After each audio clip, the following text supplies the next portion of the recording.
Amici biker, ben trovati! In questo video metterò in discussione la nuova BMW R1003 GS. Tra gli amici amanti di questo grande marchio, nonché compagni di viaggi avventurosi, ho sentito qualche dissenso sull'estetica di questo nuovo modello. Ad alcuni non piace il look del faro anteriore, altri pensano che la linea sia troppo yacht. Io mi limito a dire che si discosta troppo da quello che era una sua propria personalità. Sorvolando su gusti estetici personali, vediamo cosa aspettarci da questa GS 1003, completamente rivoluzionata e ricca di novità in campo elettronico. Lo sconvolgimento di questo modello è stato voluto essenzialmente per due ragioni: rendere la nuova GS adatta a tutte le taglie e migliorare il comportamento dinamico per aumentarne il feeling di guida. Come si può notare a colpo d'occhio, la moto risulta notevolmente ridimensionata negli ingombri. Per meglio capire su cosa hanno lavorato, però, è necessario spogliarla delle sovrastrutture. Cominciando dal telaio si può percepire di quanto è stato accorciato e rivoluzionato strutturalmente. Rimane in acciaio nella parte centrale, mentre il telaietto posteriore è realizzato in alluminio. Il tutto si traduce in una perdita di peso di circa 6 kg. Anche il propulsore è stato riprogettato completamente, rendendolo più compatto e più leggero di 6,5 kg.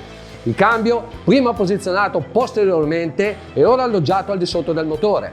Gli accorgimenti apportati a telaio e motore hanno reso possibile collocare un forcellone più lungo, superando di soli 4 mm l'interasse del modello precedente. In termini di bilanciamento, il peso dovrebbe aggravare maggiormente sulla ruota anteriore. La nuova distribuzione dei pesi andrà sicuramente a beneficiare la guida sportiva su strada. Considerando la direzione presa, com'è possibile che sia efficace anche in un utilizzo off-road? Ovviamente in mano degli esperti del settore sembra poter fare qualsiasi evoluzione. Osservando il comportamento della moto in alcuni frangenti, però, è possibile notare come l'avantreno punta velocemente verso il basso, superando un dosso. Pertanto la mappa off-road consente l'abbassamento del retrotreno al fine di migliorare la trazione. L'avantreno risulta comunque troppo pesante per ottenere il bilanciamento ottimale.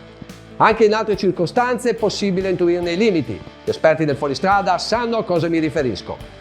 Con questo non voglio dire che in sella questa nuova GS non si possa fare del fuoristrada, ma enfatizzare la cosa fino a questo punto mi sembra eccessivo. Altra soluzione che dovrebbe migliorare il comportamento dinamico su strada è l'aver reso più rigido l'avantreno. Di fatto su questo modello la piastra superiore ora abbraccia saldamente gli steli Forcella di un diametro maggiorato. Questa valida alternativa dovrebbe offrire un miglior feeling grazie proprio alla maggior rigidità ottenuta. Per consentire al monoammortizzatore di lavorare al meglio è stato rivisto anche il tipo di ancoraggio sia a livello del braccio oscillante che nella parte prossima alla piastra di sterzo superiore. Sulla vecchia GS la cosa era differente. Gli steli della Forcella erano vincolati alla piastra per mezzo di due boccole. L'unico punto di fissaggio che dava solidità alla struttura era il bullone di ancoraggio posto nella parte distale del braccio oscillante. Come è facile intuire, la rigidità dell'avantreno era nettamente inferiore. Accantonare questa vecchia soluzione è stata una scelta sensata, anche per via delle problematiche riscontrate in passato.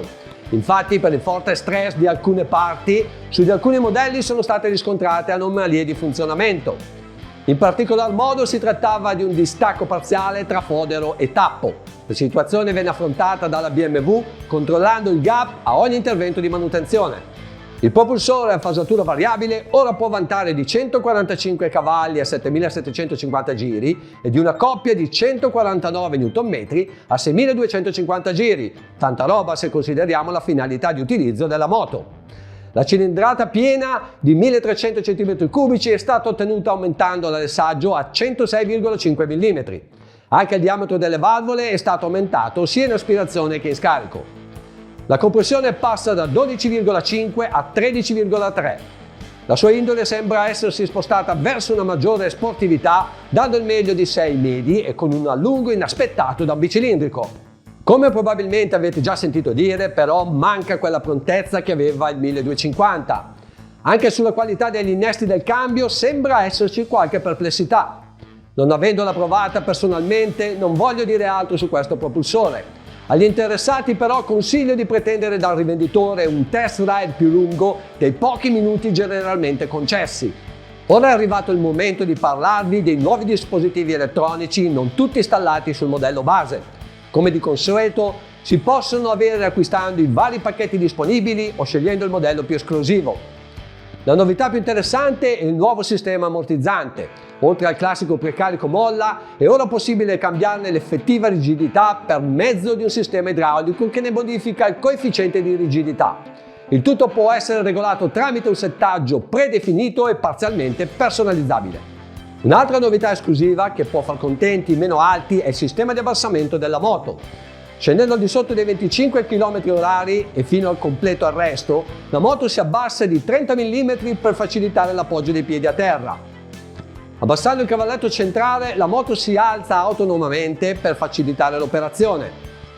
Riprendendo la marcia, raggiunti i 50 km/h si rialza ottimizzando la dinamica di guida. I tempi di reazione di questo meccanismo sono di 1 secondo per l'abbassamento e 3 per rialzarla completamente. Il radar anteriore ha una funzione di sorveglianza sempre attiva. Anche con cruise control disattivato, il sistema mette in allarme il conducente quando quest'ultimo non è sufficientemente pronto a effettuare un adeguato rallentamento.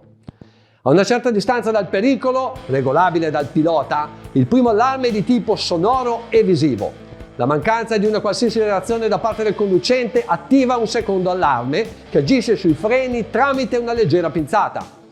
Se questo non fosse ancora sufficiente a suscitare alcuna iniziativa, la moto comincia a frenare in autonomia, ma con una certa moderazione. Questo sistema anticollisione sembra riconoscere la necessità di intervento interpretando il tipo di approccio alla guida, qualcosa di veramente all'avanguardia sul piano della sicurezza. Il radar posteriore segnala il sopraggiungere di un veicolo ancor prima di essere visibile attraverso lo specchietto retrovisore. La classica luce a LED di segnalazione però non è ben visibile in certe condizioni di luce. Questo sistema molto utile al fine della sicurezza dovrebbe essere obbligatorio su ogni motociclo che circoli su strada. Il cupolino ora si regola elettricamente. Sembra comunque essere necessario sostituirlo con uno maggiorato. 2 deflettori laterali possono completare la protezione dall'aria per un maggior comfort. La scelta è varia per quanto concerne la sella, disponibile anche riscaldata per pilota e passeggero.